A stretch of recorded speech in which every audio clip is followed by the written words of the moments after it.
Assalamu alaikum. Alors dans cette vidéo je vais vous présenter nos planeurs Ramadan.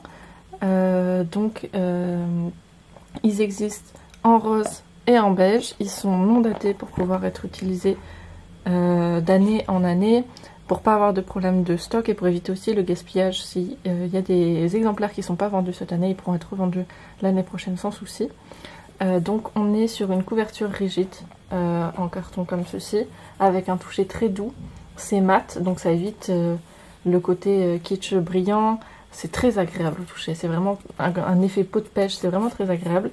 Et on a un signet parce que même si Ramadan c'est que 30 jours, on a presque 140 pages de texte, d'exercices, d'organisation. Et donc un signet pour pouvoir se repérer, c'est quand même la base. Donc voilà, on a du rose, on a du beige. Et je vais tout de suite vous présenter l'intérieur à travers le beige parce que c'est mon préféré tout simplement. Donc pour l'intérieur du planeur, on a, je vais vous présenter un petit peu comment on a construit ce planeur à travers le sommaire. Donc en fait on a trois grandes parties. On a une première partie qui est ici, qui est au début, qui traite de l'organisation de manière générale, de l'organisation d'un point de vue religieux, avec des exercices et du texte. Le but c'est de transmettre, c'est d'apprendre, c'est de mettre en pratique, et c'est des choses qui servent pour toute la vie, c'est pas que pour Ramadan. Le but c'est vraiment d'apprendre à identifier nos objectifs et à comment les mettre en place en fait, pour que ce soit pas une énième résolution de Ramadan qu'on tiendra pas, mais vraiment que cette fois-ci, cette année, Ramadan ce soit un vrai changement dans nos vies. Donc c'est toute cette première partie qu'on peut voir ici. Je vais vous montrer quelques pages. Donc c'est de la partie préparation Ramadan. Là on a un petit sommaire, on a pas mal de textes, mais on alterne entre texte et exercice pour mettre en pratique. Là encore, texte exercice, etc., etc. Là aussi du texte, un exercice, du texte, un exercice, et des petites pages de notes pour celles qui aiment bien écrire, pour le côté journaling, etc. Ensuite, la deuxième partie, on a appelé ça la boîte à outils Ramadan. Donc ça prend toute cette partie-là du sommaire. Le but c'est d'avoir dans le planeur directement toutes les choses dont on peut avoir besoin sans avoir à aller chercher sur internet. Donc des rappels sur la prière, le programme de clôture du mois de Ramadan. On a relais un petit sommaire et on va aller voir directement à l'intérieur. Donc là on a un rappel sur la prière, un programme de clôture du mois de Ramadan, une double page spéciale pour les menstrues parce que c'est très important. Beaucoup de femmes pendant Ramadan ont l'impression de gâcher un peu leur Ramadan ou de perdre ces jours-là, alors qu'il y a plein de choses qui peuvent être faites. Donc on a mis tout un tas d'astuces, de quoi mettre un petit sommaire, un petit rappel de zikr, sur l'aumône, sur les invocations, quelques invocations clés du mois de Ramadan, et une partie aussi nutrition avec comment s'alimenter correctement, et un petit espace pour mettre ses recettes préférées. Et ensuite la dernière partie, la troisième, c'est la partie directement du mois de Ramadan au jour le jour, donc avec un calendrier du mois, avec on a coupé par tranche de 10 jours à chaque fois, donc les 10 jours, l'importance des 10 derniers jours, l'Aïd et l'après-Ramadan. On va aller voir ça tout de suite.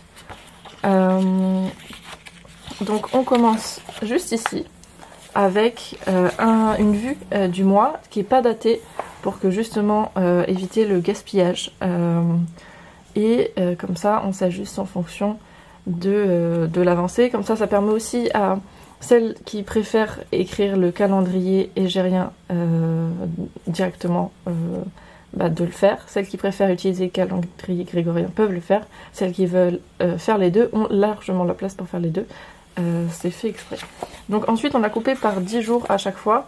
Donc en fait on a les 10 premiers jours du mois de Ramadan qu'on va passer en compagnie de notre mère Khadija. Le but c'était vraiment de permettre de découvrir trois des épouses du prophète sallallahu alayhi wa sallam, qui sont Khadija, Hafsa et Aïcha, qu'Allah soit satisfait d'elles trois. Donc sur les 10 premiers jours, on est avec notre mère Khadija. Sur les 10 jours du milieu, on est avec notre mère Hafsa.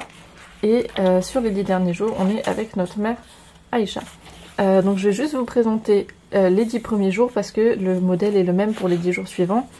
Donc on a d'abord une double page avec les 10 jours. Ça peut permettre de noter des rendez-vous si on a des rendez-vous.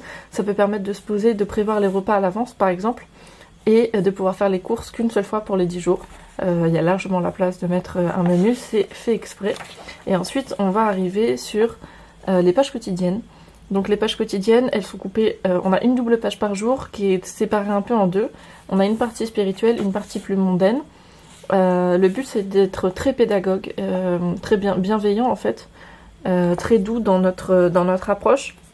Donc on a fait les choses sous forme de questions, des choses à cocher pour pas mettre la pression. Le but c'est de suivre, c'est de tenir et d'être constant tout le long du mois de Ramadan. Et donc on a des choses à cocher pour pas justement mettre de pression en mode ah bah si je coche pas tout alors forcément je suis nulle. Et c'est notamment la raison pour laquelle beaucoup lâchent parfois les planeurs, parce qu'ils ont l'impression qu'ils doivent tout cocher. Et là on a réfléchi pour que ne pas avoir en fait ce problème là cette année. Donc on a cette partie spirituelle. Ici, comme c'est le premier jour, on a une partie pour faire écrire un petit peu. Le but c'est que la personne écrive tout ce qu'elle sait sur Khadija. Et ensuite on a la partie mondaine ici, donc avec les objectifs, la to-do list, le menu, l'emploi du temps. Pareil, il n'y a pas d'horaire décrit, parce que le but c'est que ça s'adapte à tout le monde. Donc les personnes mettront les horaires dont ils ont besoin. Et ensuite, très important, on a une partie bilan de la journée pour faire un petit récap, se poser, remercier Allah Azza wa Jal pour ce qu'il nous a offert, etc. Donc ça, c'est tous les jours. La seule différence entre le premier jour et les suivants, vous allez la voir, c'est que le reste des jours, on va vraiment partir dans la rencontre avec chacune de nos mères.